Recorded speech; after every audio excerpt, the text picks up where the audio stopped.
La generativa ha abierto una nueva puerta, que es donde yo creo que está el siguiente tsunami que ya nos está empezando a pasar por encima, que es el de la Agentic AI. Al final, nosotros en la industria del seguro no vendemos ningún tangible, nosotros no vendemos ninguna botella, ninguna mesa. Nosotros lo que optimizamos es nuestro conocimiento. Entonces, en una industria basada fundamentalmente en el conocimiento, la inteligencia artificial, que está basada en lo mismo, no puede ser más que un elemento estratégico, ¿no?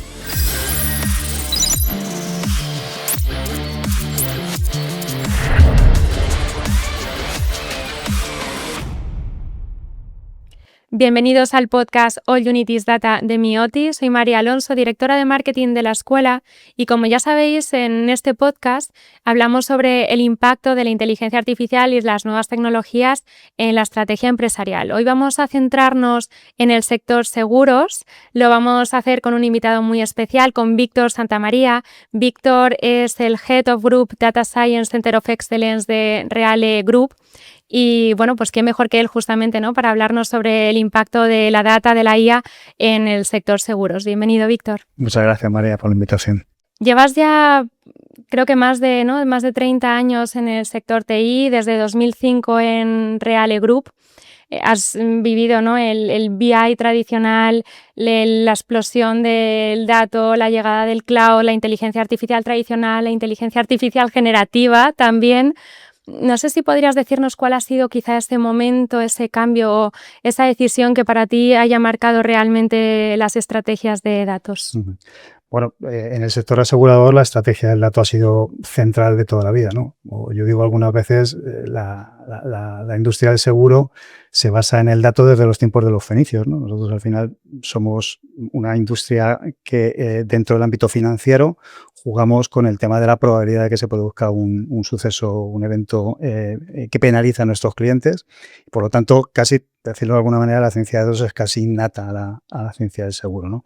Sí que es cierto que en los últimos años el tema tiene una tendencia de aceleración brutal, ¿no? Y en ese sentido, el hecho determinante que está posicionando mucho más la relevancia del dato y de la estrategia del dato en una compañía aseguradora, como en todo el mundo en general, ha sido la IA generativa. O sea, el boom desde principios del 2023 ha supuesto un cambio epocal, sobre todo en el foco y en el interés por este tipo de disciplinas, ¿no?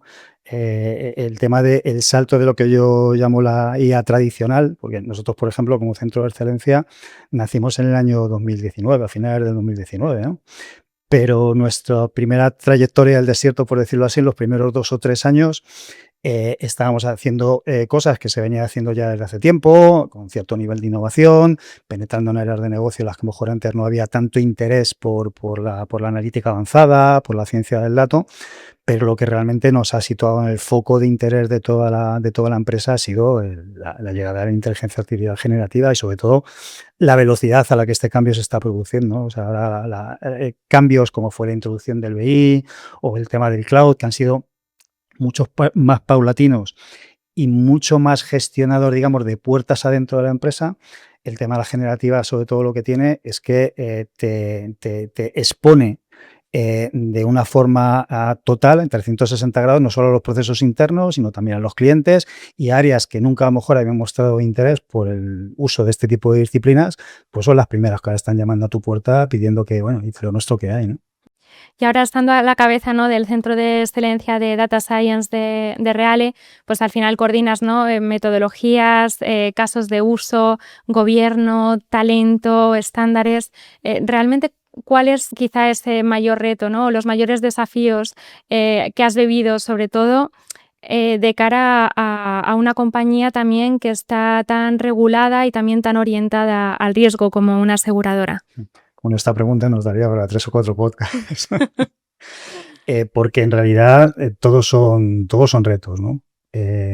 Nosotros nacimos como spin-off del área de innovación en el Grupo Reale, y desde ese concepto de estar haciendo algo que en un incumbente como es nuestra compañía, con tantos años en un sector tan establecido como es el seguro, pues esa idea de ser un poco los bichos raros, ¿no?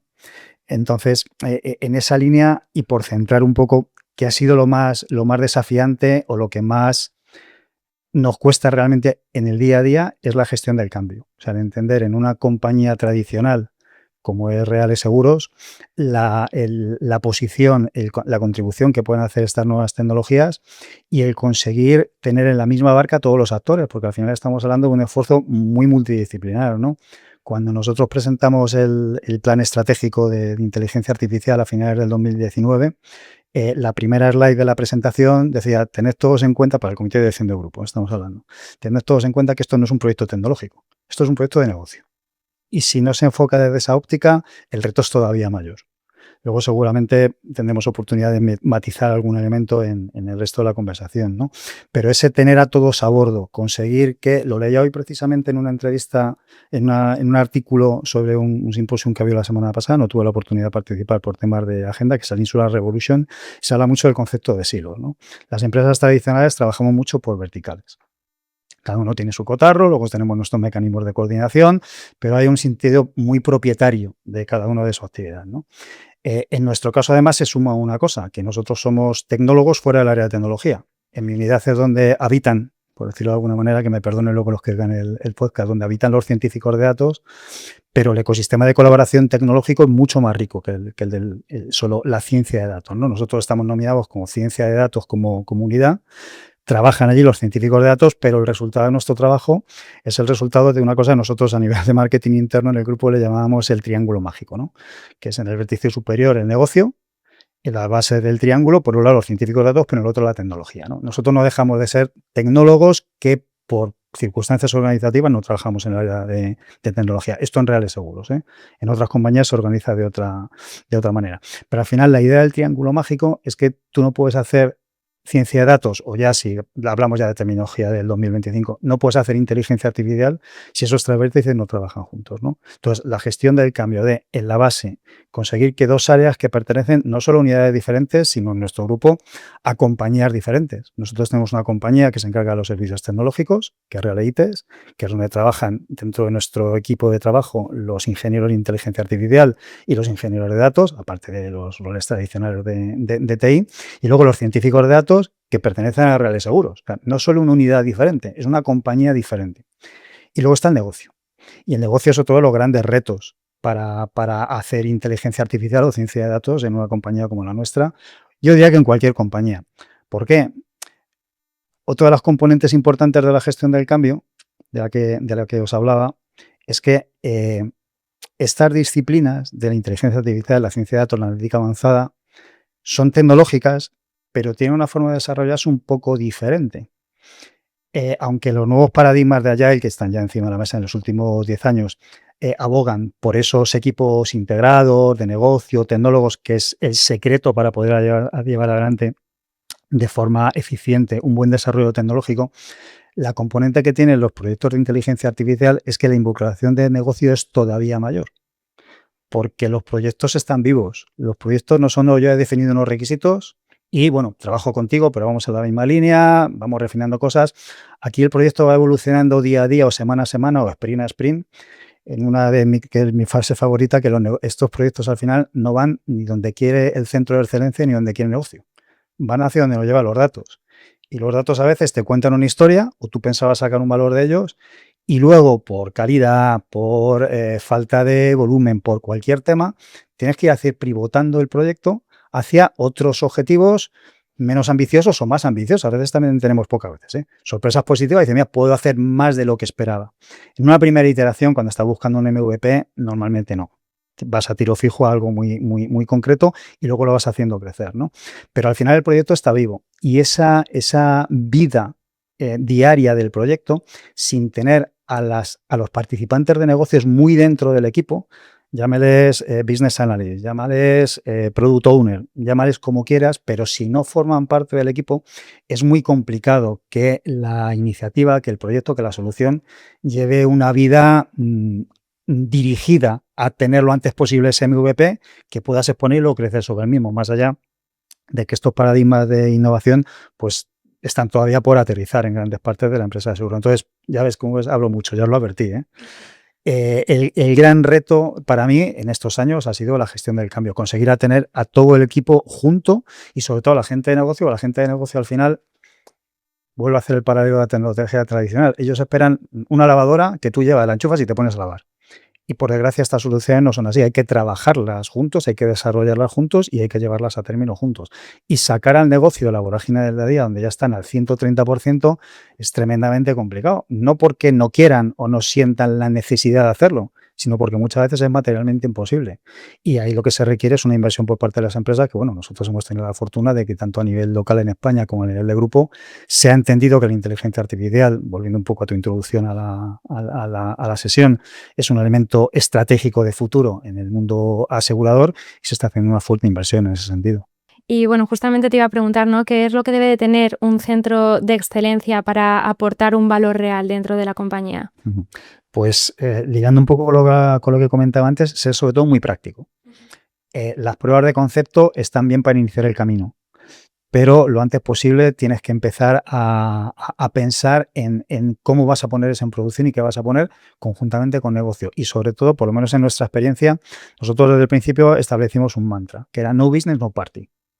Es decir, podemos tener una idea muy chula, pero antes de empezar a tirar una línea de código, nos vamos a ver al área de negocio a ver si ellos están interesados en trabajar con nosotros. Si ellos no están interesados porque no tienen tiempo, porque no es el tipo de problema que ahora les acucia o porque les parece que a nosotros nos ha parecido chulo, pero desde el punto de vista de negocio no aplica, la iniciativa se muere. La iniciativa se muere porque no tiene sentido, porque si tú quieres llegar con cualquier tipo de solución a la producción, tienes que tener a la gente de negocio, al área de negocio desde el primer minuto, empujando contigo, para al final teniendo algo práctico que sobre todo tenga un impacto más o menos directo en la cuenta de resultados. Para mí el secreto es ese, o sea, trabajar con una mente muy práctica. Recuerdo, os decía antes que nosotros nacimos como spin-off de innovación y al principio nos decían, bueno, vosotros estáis jugando. No, nosotros no hemos venido aquí a jugar. Nosotros hemos venido a poner soluciones para el negocio porque este proyecto no es un proyecto de tecnología, es un proyecto de negocio. ¿Y con qué tipo de talento, qué tipo de perfiles contáis en el centro de excelencia?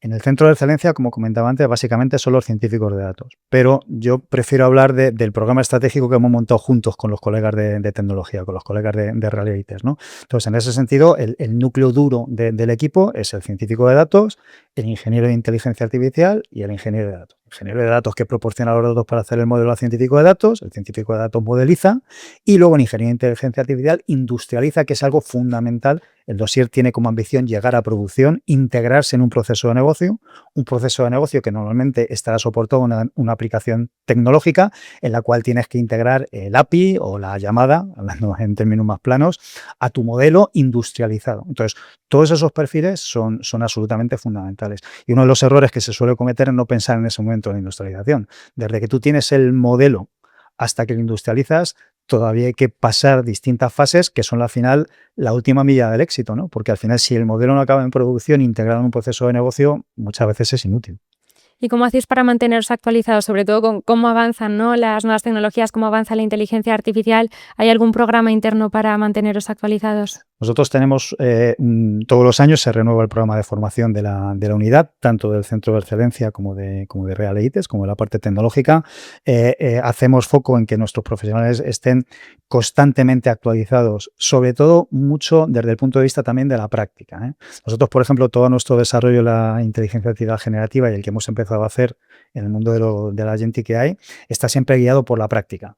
Hace falta un sustrato formativo, un sustrato teórico, pero ese sustrato teórico hay que ponerlo a funcionar lo antes posible en un caso práctico, ¿no?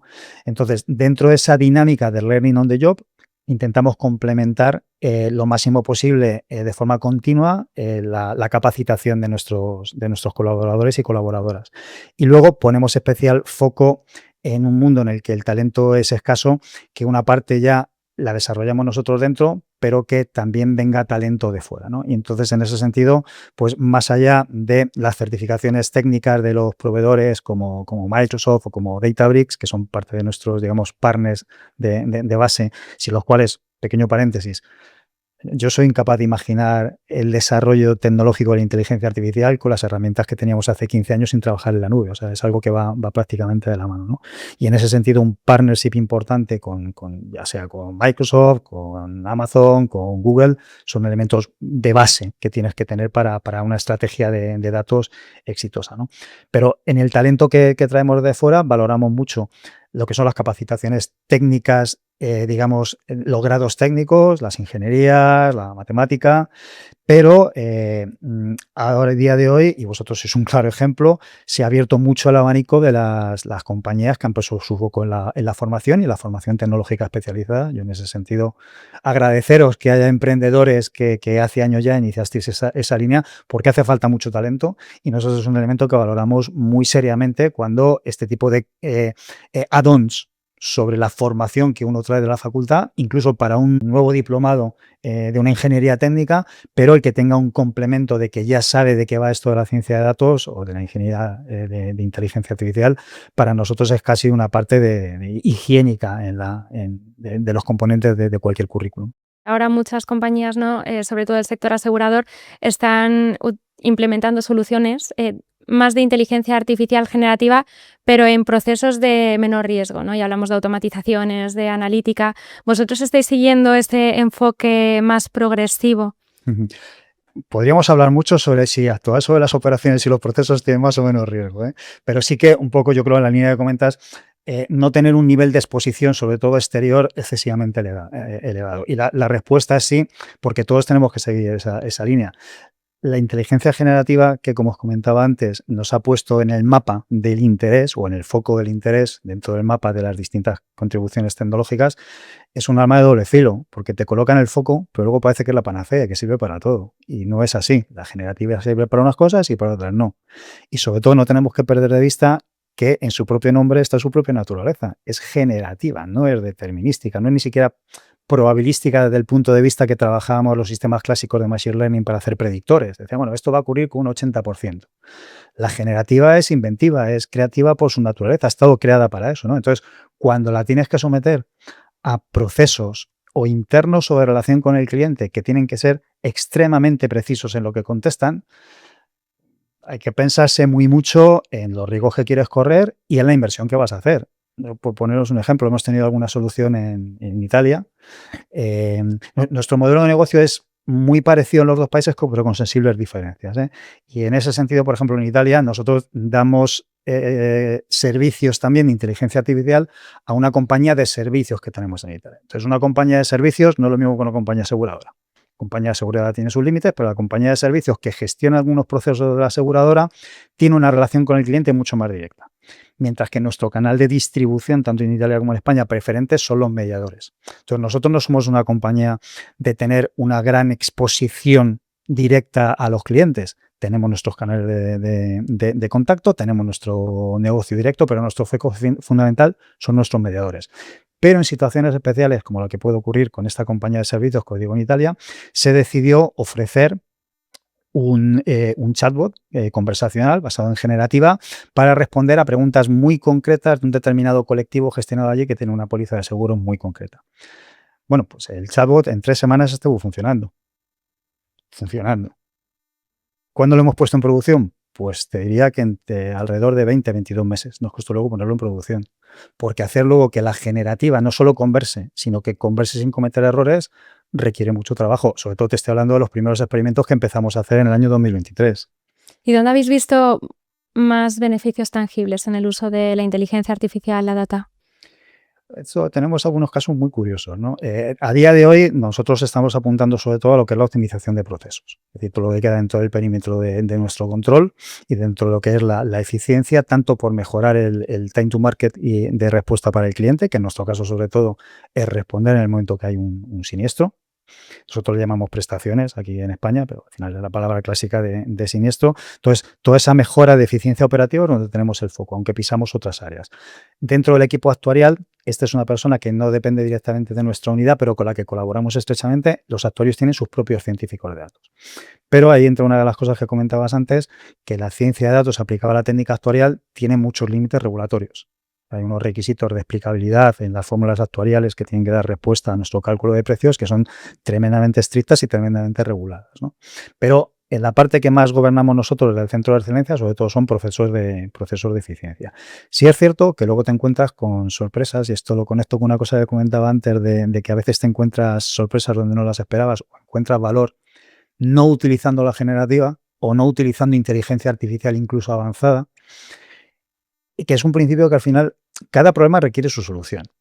Y a veces te llega un directivo y dice, no, la generativa, quiero aplicarla y tal. ¿Cuál es tu problema? Pues mi problema es este, mira, es que tu problema no requiere generativa, ¿no? Hemos tenido situaciones en las que, empezando desde un proyecto de image recognition, que al final no llegó a término, lo que identificamos fue un conjunto de datasets que tenían un valor que a día de hoy no se estaba explotando y que, gestionado con un sistema tradicionalísimo de reglas, ya no te digo ni siquiera de machine learning, un sistema de reglas, hemos conseguido que sea una de nuestras soluciones de mayor éxito.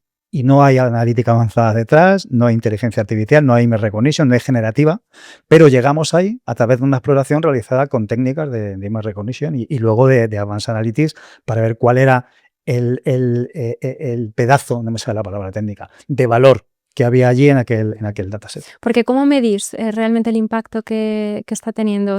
No sé, ¿medís alguna métrica, algún indicador en concreto que tengáis en cuenta? Las métricas y los indicadores están muy ligados al caso de uso. Eso sí, otro elemento fundamental de éxito, ligado con el elemento práctico que decía antes, es que cada caso de uso, cada solución tiene que tener sus propias métricas. Igual que os he dicho que no business, no party, no KPI, no party. Es decir, si no sabemos a priori cómo vamos a medir el resultado de la contribución de la inteligencia artificial, la iniciativa no parte. Y la forma de darle forma es, antes de empezar, digamos, a trabajar a toda máquina sobre la solución, está esa primera fase. En sitios se llama prueba de concepto, nosotros le llamamos exploración, donde estás un poco empezando a explorar si hay un valor, no lo hay. Enganchas a negocio, ves que el problema tiene interés. El siguiente paso para decir, nos metemos todos de hocicoz, perdona que utilice palabras técnicas, nos metemos todos de hocicoz en esta iniciativa, es que hacemos un dossier, y un dossier con un business case. Entonces, en el business case se explicitan los KPIs que se van a medir, de dónde va a llegar el valor, y se comprometen por parte de negocio los hitos de medición en producción que van a permitir luego evaluar si la solución ha sido de éxito o no y cuánto ha contribuido. Porque con la inteligencia artificial generativa, y lo hablabas también un poco antes, ¿no? Aparecen nuevas preguntas sobre trazabilidad, sesgos, utilización de aplicaciones de terceros, entonces, seguridad, privacidad. Realmente, ¿cuáles son esos aspectos, esos criterios de gobierno y de riesgo que deberíamos de tener en cuenta a la hora de utilizar la inteligencia artificial con garantías y en una aseguradora? Te diría, primero, usar la inteligencia artificial para lo que realmente se debe usar. Es decir, hacer el matching entre el problema y la disciplina que vas a usar es fundamental, ¿no? Y luego es evidente que, primero, por el marco regulatorio asegurador, y segundo, por la nueva regulación europea de inteligencia artificial, tienes unos límites que no solo tienes que respetar, sino que te ayudan a que tus soluciones en realidad sean más robustas, ¿eh? La regulación es muy importante. Yo he de decir, y esto es una opinión muy personal, muy personal, que yo vivía con más incertidumbre cuando teníamos la amenaza de que iba a llegar la regulación sin conocerla, porque, como dice mi jefe en Italia, no hay nada peor que tener una regulación que es no tenerla y estarla esperando. Porque trabajas en un entorno de incertidumbre que es muy difícil saber hacia dónde dirigir tus esfuerzos, ¿no? Ahora que tenemos la regulación y empezamos a entender mejor los límites, la regulación puede ser incluso una ayuda. Sobre todo porque la regulación europea está muy encaminada a proteger los derechos fundamentales, a proteger la salud, a proteger la seguridad de las personas, y al final eso es un ámbito muy importante, pero hay mucho perímetro alrededor en aplicar la inteligencia artificial de forma más o menos innovadora, produciendo beneficios para la compañía, sin que la regulación te esté suponiendo un límite. Hay quien habla del uso de la inteligencia artificial generativa para tener ventaja competitiva, ya hay quien dice que es básicamente una cuestión de supervivencia. ¿Cómo crees que las aseguradoras se van a beneficiar más justamente del uso de la inteligencia artificial generativa? ¿En qué va a beneficiar más a este sector? Yo introduciría un matiz, María, que es: la generativa ha abierto una nueva puerta, que es donde yo creo que está el siguiente tsunami que ya nos está empezando a pasar por encima, que es el del agentic AI, de los agentes de inteligencia artificial. Y digo que la generativa ha abierto una puerta porque, no siendo la solución para todos los problemas, sí que es cierto que la generativa te permite, primero, mejorar tu nivel de interacción con el usuario final, a nivel semántico, a nivel de conocimiento del intent de lo que se quiere hacer, ¿no? Y luego permite explotar de forma mucho más precisa que antes de su aparición las bondades de otro tipo de disciplinas dentro del ámbito de la inteligencia artificial. Ahora los agentes, que al final es una composición de distintos elementos, unos de inteligencia artificial, otros de IT tradicional, en muchos aspectos se pueden relacionar entre ellos gracias a la generativa, gracias al famoso prompt engineering, y ahora ya nos estamos moviendo, ya el año pasado era el año del prompt engineering, este año es el año del context engineering, ¿no? del contexto, del prompt y el contexto. La generativa ha abierto esa puerta, pero lo que yo, desde mi punto personal de vista, veo transformador, sobre todo en el sector asegurador, es el tema de los agentes. Es el tema de los agentes y, ligado a los agentes, la generativa, todo lo que es los grafos de conocimiento y demás, el entendimiento semántico, tenemos que pensar que al final nosotros en la industria del seguro, nosotros no vendemos ningún tangible, nosotros no vendemos ninguna botella, ninguna mesa. Nosotros lo que optimizamos es nuestro conocimiento. Entonces, en una industria basada fundamentalmente en el conocimiento, la inteligencia artificial, que está basada en lo mismo, no puede ser más que un elemento estratégico, ¿no? Entonces, ¿es la inteligencia artificial generativa un elemento diferencial? Coincido con lo que comentabas antes de algunos expertos, de que es que ya empieza a ser higiénico. Va a ser diferencial el cómo aproximemos, desde mi punto de vista, el mundo de los agentes, porque el mundo de los agentes trae consigo la pregunta del $1.000.000 que no creo que le resolvamos en los próximos días o en las próximas semanas, que es cuál es el nivel de autonomía que vamos a dar a esos agentes para que operen una parte de nuestro negocio de forma independiente. Y esas son palabras mayores, no solo desde el punto de vista de la regulación, sino desde el punto de vista también de la relación con el entorno, la relación con el cliente. Es un problema, es un escenario muy rico y muy complejo con muchas aristas. Pero la respuesta a tu pregunta es sí, va a ser diferencial y va a ser transformadora. Empieza a serlo ya y en muchos aspectos ya empieza a ser higiénico el que estés trabajando en él. ¿Y cómo imaginas que va a evolucionar la experiencia del cliente en los próximos 3-5 años con el uso de la inteligencia artificial?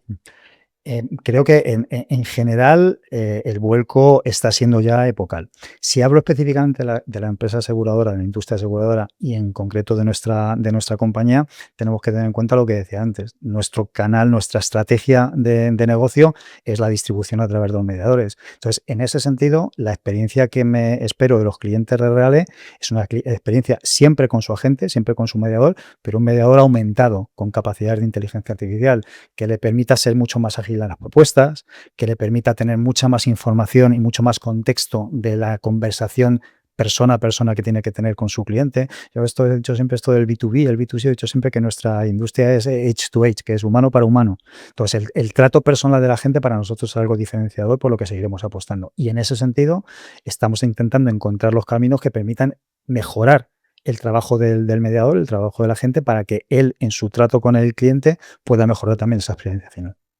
Y ya poniéndonos un poco más futuristas también, Víctor, para terminar, ¿qué te gustaría lograr, ¿no? en el centro de excelencia en los próximos años?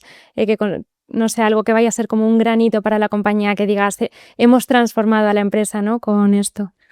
Pues un poco lo que era dentro del espíritu de innovación un mantra que teníamos también, ¿no? Que era que nuestro objetivo era desaparecer, ¿no? Nosotros empezamos a trabajar cada vez más en un modelo de hub and spoke, pues que al final los spokes tuvieran dentro de su ADN, los spokes de negocio tuvieran dentro de su ADN no la necesidad, sino la inteligencia artificial como una parte de su uso normal en el día a día, tanto con las herramientas de productividad personal, con ChatGPT de turno y demás, como con los procesos mejorados y empoderados con inteligencia artificial, y no se notara que estuviera la inteligencia artificial, ¿no? Y que ese humano aumentado, del que hablaba hace un momento en el caso del mediador, fuera algo natural en el modelo operativo del Grupo Reale. Pues con eso nos quedamos, Víctor. Muchísimas gracias. A vosotros por la oportunidad. Vamos, ven cuando quieras. Yo creo que vamos a tener que hacer seguramente una segunda parte. A vuestra disposición, seguro, un placer seguro siempre. Que sí. Y bueno, muchas gracias también a todos los que nos seguís siempre en todos los episodios de All You Need Is Data. Recordaros que todos los meses subimos un nuevo episodio a nuestro canal de YouTube y a nuestro canal de Spotify. Si os ha gustado, por favor, dadnos a like. Si no os habéis suscrito, pues suscribiros y nos vemos a la próxima. Muchas gracias.